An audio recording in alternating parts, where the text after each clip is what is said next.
Nais mo bang malaman kung ano ang nakatago sa ilalim ng mga pabago-bagong alon? Anong mga lihim ang itinatago ng dagat sa pinakailalim nitong kadiliman na lampas sa abot ng liwanag at oras? Sa loob ng maraming henerasyon, namuhay ang mga taga-baryo sa anino ng mga hiwaga ng mga kwento ng mga mangingisdang hindi na nakabalik. Mga kakaibang awitin na naglalakbay sa hangin sa ibabaw ng tubig. At mga nilalang na nagpaparusa sa sinumang nagtatangkang kumuha ng higit sa nararapat sa kanila. Sa kwentong ito, susuong tayo sa ilalim ng pamilyar na anyo ng dagat. Tungo sa kailaliman kung saan ang mga alamat ay gumigising at ang mga anino ay sumasayaw sa liwanag ng buwan. Susundan natin sina Boyet at Luis habang hinaharap nila ang kahiwagaan ng isang mundo kung saan ang dagat ay nagtataglay ng alaala at panganib. Kung saan bawat pag-alon ay maaaring nagkukubli ng lihim. At bawat katahimikan ay may dalang babala. Ito ay isang kwento ng tapang at pagtitiwala. Ng ugnayang hindi magbabago kahit sa dulo ng abot tanaw. At ng isang awitin na hindi kailanman malilimutan. Bago natin simulan ang kwento, huwag kalimutang i-like, share, at mag-subscribe upang suportahan ang channel. Magindara ng Bicol. Ang awit sa ilalim ng mga alon. Sa isang tahimik na baryong pangingisda ang pangunahing hanapbuhay sa baybayin ng Bicol. Kung saan ang dagat ay bumubulong ng mga kwento sa mga handang makinig. Naninirahan ang dalawang kabataan na sina Boyet at Luis. Magkasabay silang lumaki. Hinubog ang kanilang buhay ng alat na hangin at ritmo ng mga pagtaas at pagbaba ng tubig. Ang kanilang mga ama, sina Roel at Isko, ay matalik na magkaibigan at kapwa mangingisda at magkasamang humaharap sa bagyo. Naghahagis ng lambat. At pinalaki ang kanilang mga anak sa mga kwento ng kagandahan at panganib ng dagat. Isang gabi. Sa kalagitnaan ng mabagsik at masamang panahon dulot ng habagat. Habang ang hangin ay umaangil na parang nagluluksa ang espiritu sa mga puno at ang langit ay makulimlim. Lumabas ang kanilang mga ama gaya ng nakagawian, ngunit sa pagkakataong ito, hindi na sila muling nakauwi. Sa pagsapit ng umaga na puno ng pangamba. Ngunit hindi pa rin nila nakita ang anino ng kanilang mga ama. Ang katahimikang sumunod ay hindi lamang kawalan ng ingay. Kundi simula ng isang kwentong wala ni isa sa kanila ang handang isalaysay. Nagsimulang magbulungan ang matatanda. Sina Roel at Isko raw ay tinawid ang pinagbabawal na lugar. Kung saan matagal nang iniiwasan ng buong baryo at hindi pinupuntahan kahit ng pinakamapanganib na mandaragat. Matagal nang walang naglakas loob magtapon ng lambat sa bandang iyon ng dagat. Ang Magindara. Bulong ni Lola Rosing. Ang pinakamatanda sa baryo. Ang tinig ay paos na parang hangin sa tuyong mga dahon. Nakaupo siya sa ilalim ng matandang punong santol.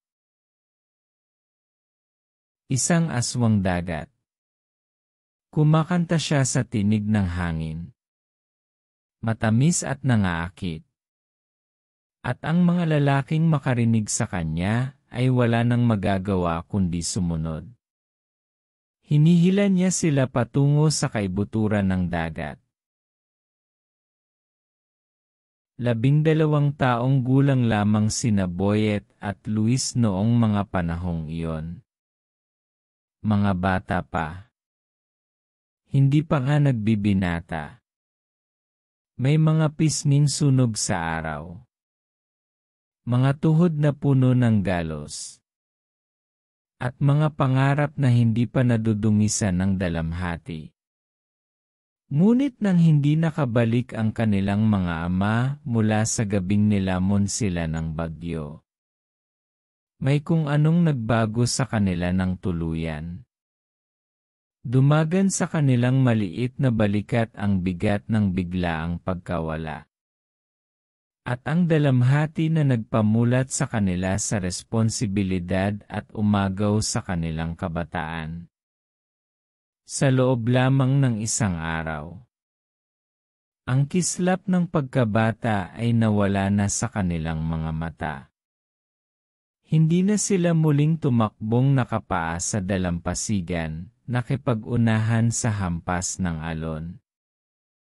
Sa halip, tahimik silang naupo, nakatanaw sa dagat. Humihiling sa mga alon na ibalik ang kanilang magulang. Sa kanilang katahimikan, unti-unti na rin nawala ang kanilang pagkamusmos at sumuong sa hirap ng buhay. Lumipas ang mga taon. Tinangay na parang mga tuyong dahon sa walang katapusang agos ng mga alon.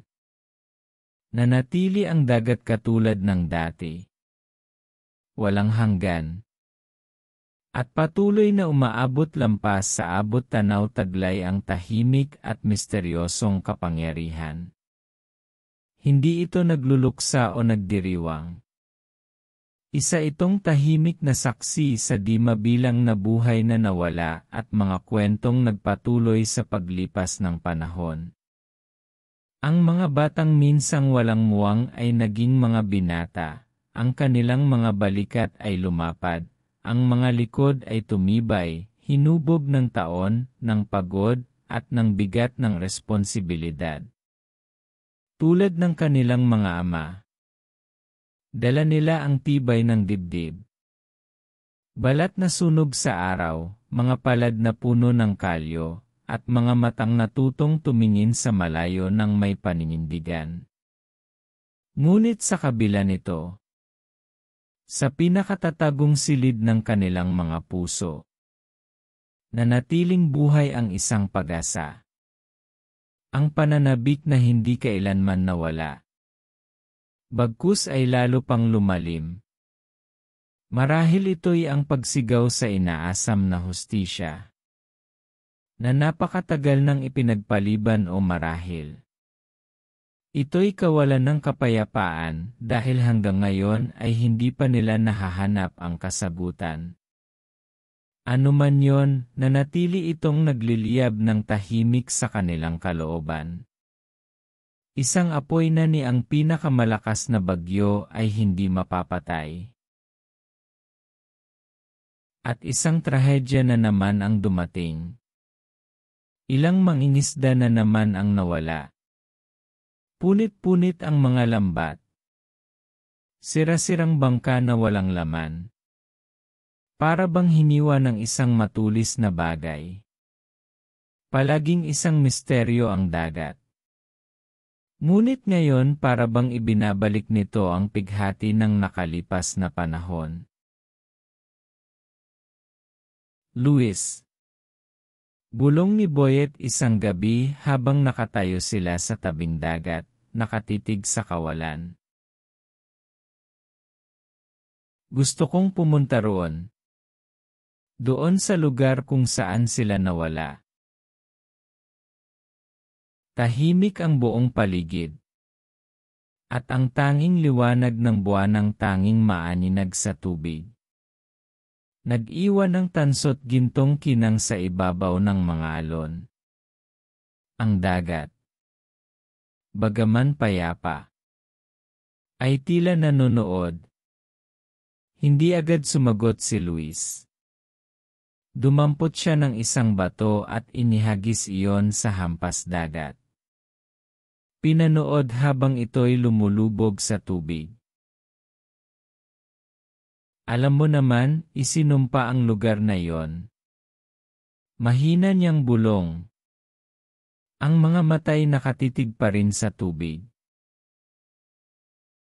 Nawawala ang mga bangka. Paikot-ikot ang mga kumpas. Biglang nagbabago ang panahon.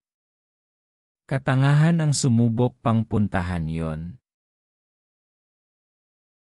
Alam din yun ni na Itay. Sagot ni Boyet ng marahan. Alam din yun ni na Itay. Sagot ni Boyet ng marahan. Subalit pumunta pa rin sila. Pinili pa rin nilang sumuong kahit alam nilang mapanganib. Dahan-dahang huminga si Luis. Naalala niya ang mukha ng kanyang ama noong umagang bago ito umalis. Kalmado. Determinado. Ngunit may kung anong nakatagong lungkot sa likod ng mga mata. Naalala niya ang katahimikan na sumunod. Ang bakanting upuan sa hapag. At ang kakaibang pag-ugong ng hangin sa bahay tuwing gabi nang wala na ito. Tumingin siya kay Boyet. Walang takot sa mga mata ng kaibigan. Puno ng determinasyon. Isang pananabik na lubos na nauunawaan ni Luis. Pareho nilang ninanais iyon kahit di man niya aminin. Ang pagnanais para sa mga kasagutan. Binalik ni Luis ang tingin sa dagat. Wala itong ipinahihiwatig. Hindi ko ito gusto. Ayoko talaga. Anya. Pero sasama ako. Nang sumapit ang madaling araw, wala silang dala kundi kanilang lumang bangka. Isang lumang gasera. At ang mga itak ng kanilang mga ama na nakasukbit sa kanilang mga sinturon. Dahan-dahan silang nagsagwan patungo sa dagat sa ilalim ng bilog na buwan. Kakaiba ang katahimikan ng gabi. Walang kuliglig. Walang hangin. Tanging ang marahang ugong ng kahoy at ang saliw ng sagwan sa tubig. Sa itaas. Mababa at namimintog ang buwan. Nagbubuhos ng pilak na liwanag sa dagat na tila landas na itinakda para sundan nila. Sa ilalim. Ang mga kalaliman ay kumikislap sa anino. Di nagtagal at narating nila ang pinagbabawal na lugar kung saan nawala ang kanilang mga ama. Huminto ang pag-alon habang sila'y lumalapit. Maging ang dagat ay tila umurong. Waribang natatakot. Kumura pang ilaw ng gasera sa kamay ni Luis. Pinabagal ni Boyet ang kanyang sagwan. Bigla silang may narinig na awit. Isang bulong na sobrang hina para marinig ngunit sobrang lakas para baliwalain.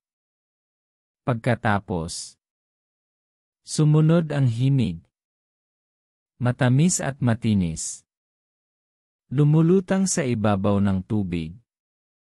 Wala itong wika. At gayunpaman, tila may sinasabi ito sa kanila. Mga tinig ng mga babae. Mahina. Unti-unting umaawit ng sabay-sabay. Maganda at nangaakit. Parang umuukil-kil ang kanilang himig mula sa lahat ng direksyon. Malapit at malayo. Sa loob at labas ng isip. Kumurap si Luis at tila may nakita sa tubig. Isang figura. Ang buhok ay napakahaba. Ang balat ay tila perlas. At ang mga labi ay gumagalaw kasabay ng awit. Umiti ito ng mabagal at nakakakilabot. Isa pang figura ang sumulpot sa tabi nito. At isa pa na kalahating natatabingan ng liwanag ng buwan. Ang kanilang mga mukha ay nakakakilabot. Parang hiniram mula sa mga panaginip o matagal nang namatay na alaala. Umusli si Boyet sa unahan. Ang mga matay parang salamin. Bahagyang nakabuka ang mga labi. Unti-unting umabot ang kanyang kamay sa gilid ng bangka. Nakikita mo ba? Mahinang bulong niya. Sila yon. Siguradong sila yon. Hinawakan ni Luis ang kanyang braso, bumaon ang mga daliri sa balat. Hindi. Hindi maari ito. Ang mga magindara. Ang kanilang buhok ay lumulutang sa tubig na parang mga hibla ng damong dagat maitim. Umaalon. At kumikilos na tila may sariling buhay. Sa ilalim ng liwanag ng buwan. Kumikislap ang kanilang balat sa malagim na pinaghalo ng bughaw at luntian, makinis at kaliskis gaya ng isang ahas. Maganda sa unang tingin. Ngunit may kung anong mali. Isang bagay na nagpapakibot ng sikmura at nagpapabigat ng dibdib. Halos tao. Halos pamilyar. Ngunit nang sila'y ngumiti, nabasag ang ilusyon. Lumawak ng hindi normal ang kanilang mga bibig at lumitaw ang mga hanay ng ngipin matutulis. Makikinang. At tila walang katapusan. Hindi iyon nilikha para magsalita o mawit kundi para punitin. Lapain. At pagwatak-watakin ang mga biktima. Ang kagandahang mula sa malayo ay isa palang pain hinabing patibong. At sila'y nakangiti dahil inakala nilang nakuha na nila ang dalawa. Nagpaikot-ikot sa ilalim ang mga magindara. Hindi patay pero hindi rin buhay ang kanilang mga wangis. Inaamoy ang pananabik gaya ng mga pating na naakit sa dugo. Maaaninag sa kailaliman ang mahinang pagkinang ng kanilang mga mata. Nakamasid. Nag-aabang. Ang kanilang awitin ay lambat. Mahika na mas matanda pa sa salita. Hinabi mula sa dalamhati, pagnanasa, at mga panaginip ng mga desperado. Isa-isang sumulpot ang mapuputlang kamay mula sa tubig. Nakalahad. Umaanyaya. Lalo pang hinigpitan ni Luis ang pagkakahawak kay Boyet. At sa kabila niyang kamay, hinugot niya ang kutsilyo. At mula sa kailaliman, isang magindara ang lumitaw. Umiikot siya sa paligid ng bangka. Humuhuni ng isang oyay. Hindi para magpatulog, kundi para manlapan ng kanyang huli. Kilala ko kayo. Bulong niya. Ngunit ang mga salita ay hindi nagmula sa kanyang bibig. Ito'y bumangon mula sa tubig mismo. Umuukit ng alon ng tinig sa paligid nila. Taglay ninyo ang kanilang amoy. Kayong dalawa. Naaalala sila ng dagat. Malalakas. Naglalagablab sa apoy at tapang. Sandaling huminto siya, ang mga mata kumikislap ng isang bagay na matanda pa sa anumang alaala. At hanggang ngayon, naaalala ko pa ang kanilang lasa. Tumayo si Boyet. Nanginginig ang kamay habang hawak ang kanyang itak. Bakit? Bakit niyo sila pinatay? Lalong lumapad ang kanyang ngiti. Nakakalunos at mabangis? Sapagkat ang dagat ay kumakain kagaya ng tagalupa. Lumagpas sila sa hangganan. Kumuha ng higit pa sa dapat. Sila'y puno ng kasakiman. Inaalala ng dagat ang bawat dalamhati. At pasan ko ang lahat ng iyon. Hinugot ni Luis ang isang kinakalawang na sibat mula sa ilalim ng bangka. Ang luma at sagradong sandata ng kanyang ama. Hindi sila gahaman. Naghahanap buhay sila para sa pamilya. Hindi sila magnanakaw. Hindi pa ba sapat ang kanilang nakukuha kung kaya pinili nilang pumunta sa lugar na to? Sagot ng Magindara. At bigla siyang sumalakay. Sumasayaw sa marahas na alon ang bangka habang pinipilit hilahin ng Magindara si Boyet. Ang alat ng tubig dagat ay tumatalsik sa kanyang mga mata. Lumalaban naman ang binata at pilit niya itong tinataga. Sa isang iglap, inilusong ni Luis ang sibat. Eksaktong sa sandaling hinihila ng Magindara si Boyet pailalim. Napasigaw ang nilalang. Isang tunog nakakabingi at nakakapangilabot. Ang iba pang mga Magindara ay umaangil sa galit. Ngunit wala ni isa ang naglakas loob na lumapit sa bangka. Isa-isa silang naglaho sa ilalim ng mga alon. Nag-iwan ng madilim na bakas ng dugo. Itim na may bahid ng berde na kumalat sa ibabaw ng tubig. Muling naging tahimik ang dagat. Ang mga bulong nito ay naglaho. Tila humihina ng mabigat matapos ang kaguluhan. Maingat na humahampas ang mga alon sa katawan ng bangka. Banayad. Tila hindi na mapanganib. Ngunit ang katahimikan ay nakakabingi. Puno ng misteryo.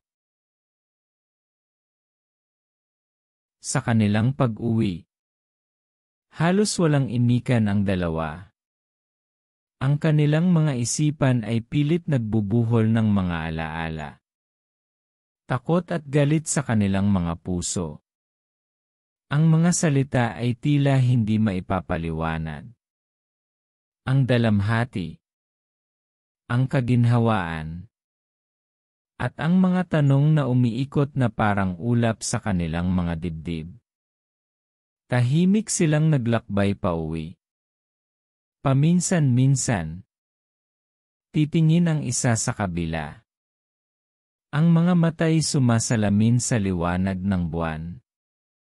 Naghahanap ng lakas, ng pag-unawa, ng anumang palatandaan na hindi sila nag-iisa sa gitna ng malawak at walang awang dagat. Kinabukasan, nagtipon ang buong baryo. Lumutang mula sa tubig ang isang kakaibang bagay. Habang dahan-dahan silang lumalapit sa dalampasigan, nadiskubre ng mga taga-baryo 2 labi sa isang nawalang bangka. Mga tabla na sira-sira na sa katagalan ng panahon. Mga kalawanging angkla na kalahating nakalibing sa buhangin, at mga butong nakatago sa makakapal na damong dagat. May mga butong kapusyan na. Tila hinimod ng mga taon sa alat. Ang iba'y may kakaibang berdeng mansa. Parang nag-iwan ng bakas ang walang katapusang kilabot ng dagat. Sa gitna ng mga guho, dalawang bagay ang lumitaw. Sumasalubong sa mahinang liwanag na parang malalayong ilaw sa dilim. Ang tabak ni Roel. Ang hawakan nito'y biyak at gasgas na tila nagbuno sa di mabilang na bagyo. At ang singsing ni Isko, nangingintab pa rin sa kabila ng mga taon sa ilalim ng dagat. Isang malamig na hangin ang dumaan sa mga taong bayan. Nagdadala ng mahina at halos hindi marinig na awit ng Magindara, nakapaninindig balahibo. Parang babala mula sa kailaliman. Ang batuhan ay tila pumintig ng marahan. Isang tahimik na pagbabanta. Paalala na may mga bagay na habambuhay ng pag-aari ng dagat. At may mga lihim na hindi kailanman dapat matagpuan. Nagdaos ang baryo ng burol para sa dalawang mangingisda na natagpuan paglipas ng matagal na panahon. Sa pagkakataong ito, may mga bangkay ng pararangalan. Totoong mga libingan. Totoong pamamaalam. Mula noon, nagsimula ang mga taga-baryo ng isang tahimik na ritual. Bago magsimulang maglayad, nagtitipon sila sa batuhan. Nagdadala ng mga alay mula sa biyaya ng dagat. Mga sariwang isdang kumikislap sa liwanag. Makinis na kabibe na hinubog ng walang hanggang alon. At kung minsan, maliliit na bagay na kanilang nilikha ng may pag-aalaga. Ang kanilang mga tinig ay umaawit ng marahan. Mga himig na ipinasa mula henerasyon hanggang henerasyon. Sumasabay sa hangin at nakikisabay sa tahimik na paghinga ng mga alon. Ang ritual na ito ay hindi na basta tradisyon lamang. Naging paraan ito upang mayangkla ang sarili sa gitna ng mga panganib at kawalang katiyakan. Isang sandali ng pagninilay bago sungin ang galit ng dagat. Tahimik na nanonood ang mga bata. Natututo kung paano igalang ang awa ng karagatan. Mahina ang bulong ng matatanda. Nagdarasal para sa ligtas na paglalayag at payapang tubig. Ang mga kamay ng mga mangingisda ay bahagyang nanginginig habang iniaalay ang kanilang mga handog. Ang pag-asa at dalamhati ay magkahalong umaagos sa bawat kilos. At ano na ang nangyari kina Boyet at Luis? Naging mga mangingisda rin sila. Matitibay at batak sa araw. Ang kanilang mga kamay pinagtibay ng alat at hirap. Gaya ng kanilang mga ama noon. Ngunit higit pa sila sa mangingisda. Sila rin ang naging mga tagapagsalaysay ng baryo. Mga tinig na mabigat sa babala at alaala. Isinalaysay nila ang tungkol sa mga Magindara. Ang sariling aswang ng dagat. Mga espiritong walang habag na nagpaparusa sa kasakiman ng tao at hindi kailanman lumilimot sa kaluluwang nilamon ng alon. Dala nila ang bigat ng katotohanan na parang isang talim. Matulis. Hindi natitinag. Paalala sa lahat ng nakikinig na ang dagat ay hindi lamang nagbibigay buhay, kundi tagapagdala rin ng hustisya. Malupit at ganap. At sa kanilang mga kwento, natagpuan ng baryo ang parehong takot at pag-asa.